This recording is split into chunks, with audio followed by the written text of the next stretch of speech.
कैसे हैं आप सभी? मैं आशा करती हूँ आप सभी लोग स्वस्थ और प्रसन्न होंगे। आज हम हमारा पाठ कहानी लेखन को पढ़ेंगे और समझेंगे। आइए इस पाठ को प्रारंभ करते हैं।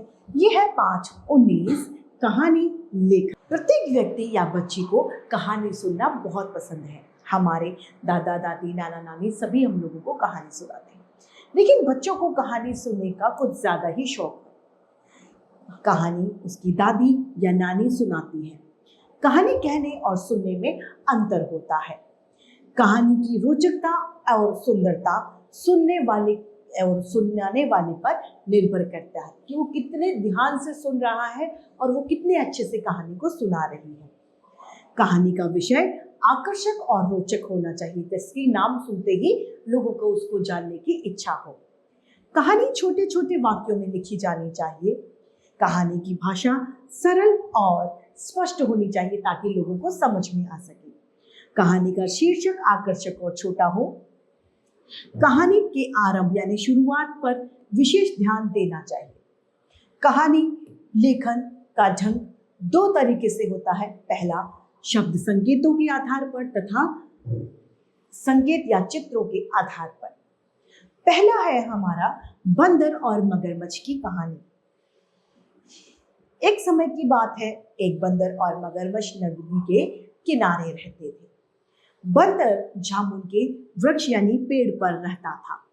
वह अपने मित्र को यानी अपने दोस्त को स्वादिष्ट जामुन खाने के लिए दिया करता था। मगरमच्छ उन जामुनों को बड़े चाव यानी बड़ी रुचि से खाता था। दोनों मित्र आपस में बातें किया करते थे और जाते समय मगरमच्छ अपनी पत्नी के लिए कुछ जामुन ले जाया करता था ताकि उसकी पत्नी भी उन्हें खा ले। इस प्रकार दिन बीतते चले गए। दोनों में मित्रता चलती रही। एक दिन मगरमच्छ की पत्नी बोली, मुझे बंदर का कलेजा खाने का बहुत मन है। मैं चाहती हूँ कि बंदर का कलेजा खा लूं।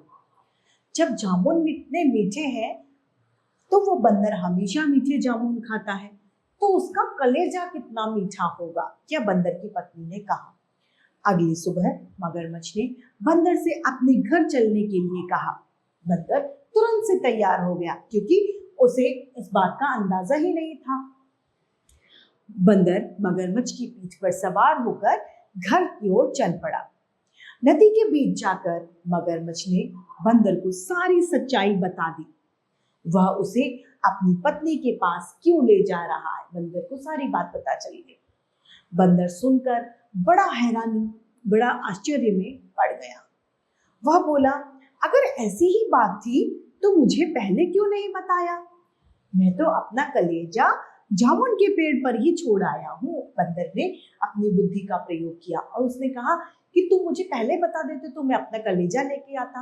अब तो मैं अपना कलेजा वहीं पर छोड़कर आ गया हूँ। हमें कलेजा लेकर आने के लिए जामुन के पेड़ पर वापस चढ़ना पड़ेगा।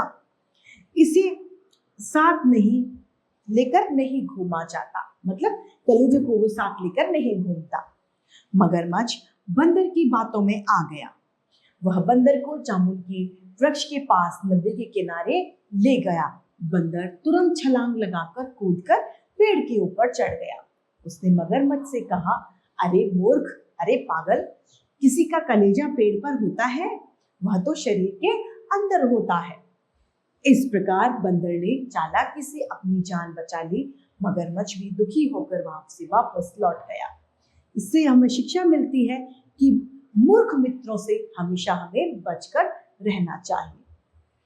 दूसरी कहानी हमारी जैसे को तैसा। एक महान राजा था। उसके पास एक प्रिय हाथी था। महावत यानी हाथी चलाने वाला महावत प्रतिदिन उस हाथी को नहलाने तथा पानी पिलाने के लिए तालाब पर ले जाया करता था। रास्ते में एक दर्जी की दुकान थी। जब वो पानी पीने जाता था वो दुकान बीच में पड़ती थी। हर रोज जब वहां से हाथी गुजरता तो दर्जी कुछ ना कुछ उसे खाने के लिए दिया करता था।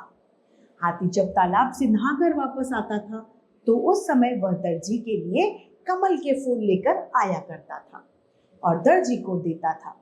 इस प्रकार दोनों के बीच में दोस्ती हो गई थी। हाथी दर्जी की चीजें खाकर अपना प्यार को प्रकट करता था। एक दिन किसी कारण से दर्जी बहुत गुस्से में था। हर दिन की तरह राजा का हाथी दर्जी की दुकान पर आकर खड़ा हो गया। तो दर्जी ने खाने के लिए कुछ न देकर उसकी सूंड में सुई चुभो दी। हाथी चुपचाप वहां से तालाब की ओर चला गया। हाथी ने तालाब में पानी पीकर स्नान किया, यानी उसने पानी पिया और नहाया। उसके बाद में वह सूंड में गंदा पानी भरकर ले आया और दर्जी की दुकान पर आकर उसने अपनी सूंड के गंदे पानी को दर्जी के ऊपर फेंक दिया, जिससे दर्जी के कपड़ों के साथ साथ जितने उसके कपड़े सिलने के लिए पड़े थे वो सारे के सारे गंदे हो गए। यानी दर्जी ने जैसा व्यवहार किया वैसा ही हाथी ने उसके साथ व्यवहार किया। इससे यह हमें शिक्षा मिलती है कि जैसी करनी करोगे आपको उसी के अनुसार फल मिलेगा, आपके कर्म का ही फल आपको मिलता है। इसीलिए हमें अच्छे कार्य करने चाहिए। इसी के साथ ये पाठ समाप्त होता है। मैं आशा करती हूँ आप सभी को यह पाठ भली भांति रूप से समझ में आया होगा। आज के लिए इतना ही, फिर मिलते हैं।